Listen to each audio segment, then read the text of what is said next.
Merci, Monsieur le Président. Alors, le débat d'orientation budgétaire, c'est un peu comme les vœux, hein. Des fois, on a l'impression qu'on pourrait passer l'enregistrement de l'année dernière et personne ne verrait la différence.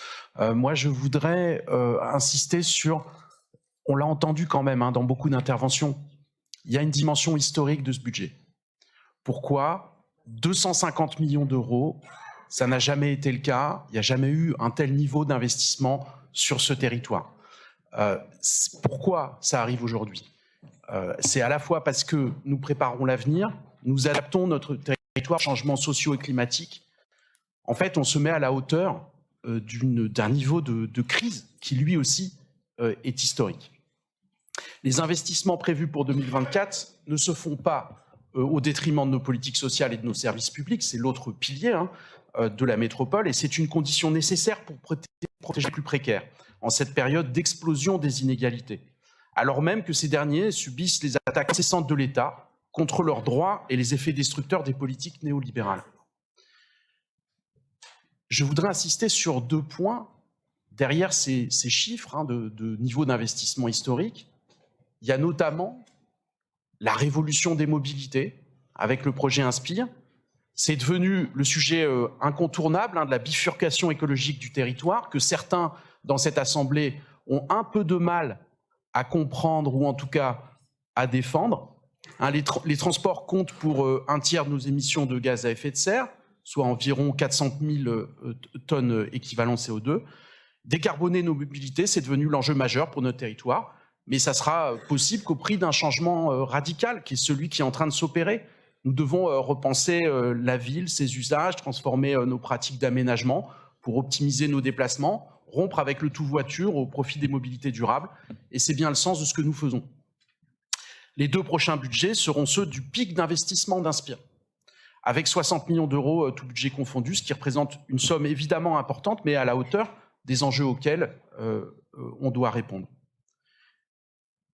Le deuxième point sur lequel je voulais insister, c'est la question de l'eau, parce que je considère là aussi, de la même façon que sur les mobilités, qu'on a là un défi majeur.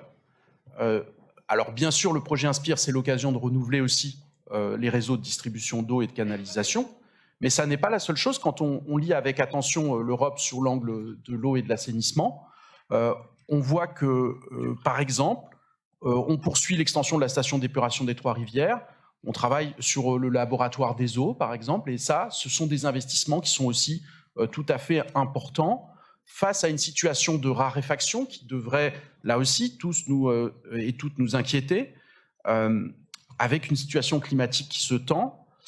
Et au-delà de préserver cette ressource en eau, on garantit aussi une qualité d'eau potable pour le territoire. Et contrairement d'ailleurs à certaines eaux en bouteille dont on a vu qu'elles contenaient des plastiques ou des polluants de façon importante, notre eau est justement de bonne qualité. Et alors qu'il y a des débats de plus en plus vifs sur la question du partage de la ressource, nous défendons finalement une politique publique locale qui l'approvisionnement en eau des habitantes et des habitants de ce territoire et en eau de qualité. Donc, il y a dans ce ROB une trajectoire rassurante sur la capacité de notre métropole à se mobiliser et à mobiliser des ressources importantes pour préparer son adaptation aux grands bouleversements présents et futurs, dans un contexte qui est très difficile pour les finances locales, et Flavien Neuvy a rappelé d'ailleurs que ça n'est pas qu'une question de montant, c'est aussi une question en fait de dépossession de nos capacités, de nos marges de manœuvre.